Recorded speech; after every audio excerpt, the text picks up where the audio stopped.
Some disclaimers before we begin. 1. There may be some background noise, and 2. This is being recorded live, so expect some mistakes whilst reading. Chapter 8. Secrets. Joe. You saw it, right? I asked my brother as we finally settled down at the table in the back of the cafeteria with our food. My peas were cold. What am I, blind? Asked Frank, poking at his turkey sandwich. Frank has this inexplicable distaste for the hot food in the cafeteria. He doesn't know what he's missing, in my opinion. Of course I saw it. He was scared. The minute you showed him that symbol, whatever it was, he got scared. I forked a few more peas and tapped them against the tray. I was about to respond when Janine Cornbluth walked by on her way out of the cafeteria.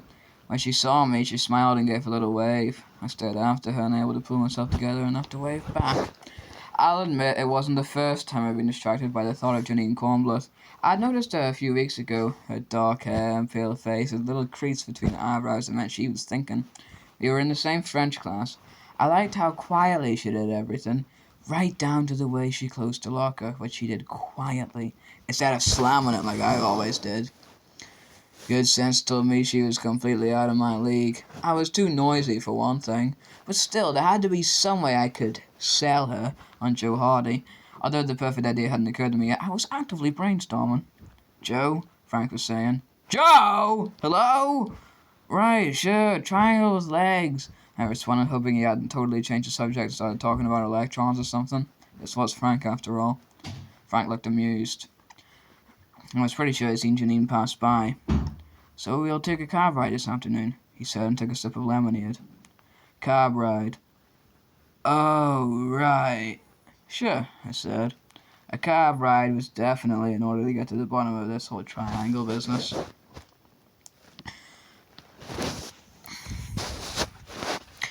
After school, Frank and I parked the car near the bus station and hoofed it over to the cab stand. Bayport's bus station is not exactly a metropolitan hub, so it was quiet between buses, and Frank and I were the only ones waiting for a cab. We had to wave away a couple. That is a surefire way to annoy a cabbie, by the way. Before the cab we were looking for from the Red Apple Fleet medallion number N567 pulled up to the curb. Frank slid into the back seat and I followed. One conference fare, please, Frank said as I slammed the door behind us.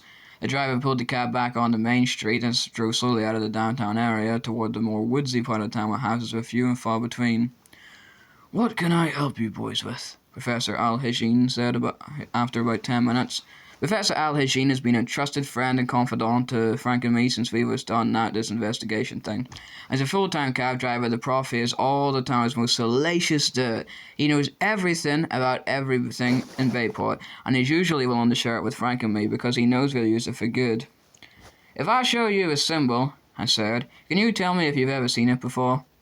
Professor Al-Hajin met my eyes in the rearview mirror, thoughtful. I believe so, he said. Shall I pull over so you can hand it to me? I nodded. He pulled into the driveway of an abandoned house as though he was going to turn around and idled near the overgrown lawn.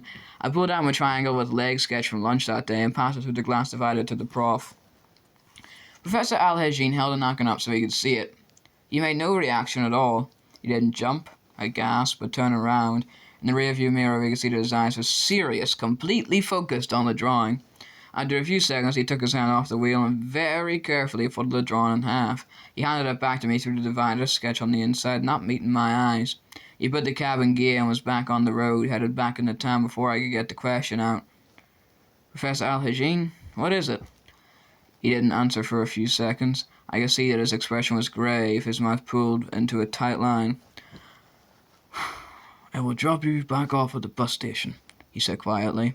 What? Why? Asked Frank. Silence. The woods whizzed by. Professor Al-Hajin, please talk to us, I begged as we drew closer to town. More silence. I looked at Frank and he looked as confused as I felt. What was going on? Professor Al-Hajin, said Frank, if we insulted you, we didn't mean to. We're just trying to figure out what this symbol means. We have no idea, I added. Professor Al-Hajin remained silent. After a few seconds, though, he pulled over to the side of the road. He still sat still for a moment before catching my eye in the rearview mirror. Where did you see this symbol? I leaned forward. Over the doorway to our friend's bedroom, I replied. He looked stung like that was terrible news. He shook his head, reached into his shirt pocket, pulled out a handkerchief and wiped his forehead.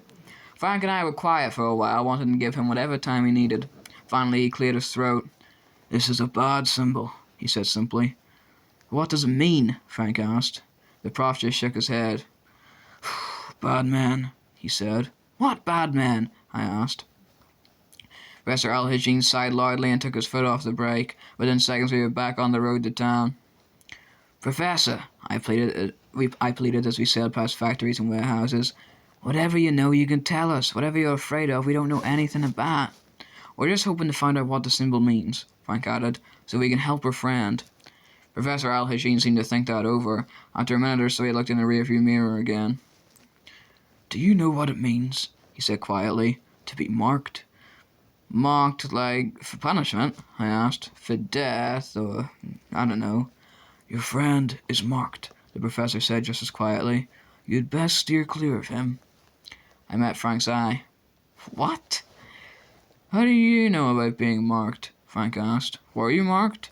The cab jerked as Professor Al-Hajin suddenly pulled into a gas station. He pulled up to the convenience store and hit the brakes. "You get out here," he said simply. I looked at Frank. I had never seen the professor like this. He usually answered all our questions without hesitation. He knew us. But now I didn't even think it was worth arguing. I'd never seen the professor so spooked. "Okay," said Frank. He dug a few of Aunt Trudy's famous homemade health bars. These were cranberry with cashews and sesame seeds, out of a pocket in his backpack and handed them through the divider. The prof never let us pay him for the ride, but we'd like to give him something for his time and trouble. Now he hesitated, looking at the bars and out the window. Frank pushed them forward again as if to say, "Take them." "Please," Frank said. "I'm sorry if we made you uncomfortable." Professor Al-Hajin slowly took the bars and caught Frank's eye in the mirror and nodded.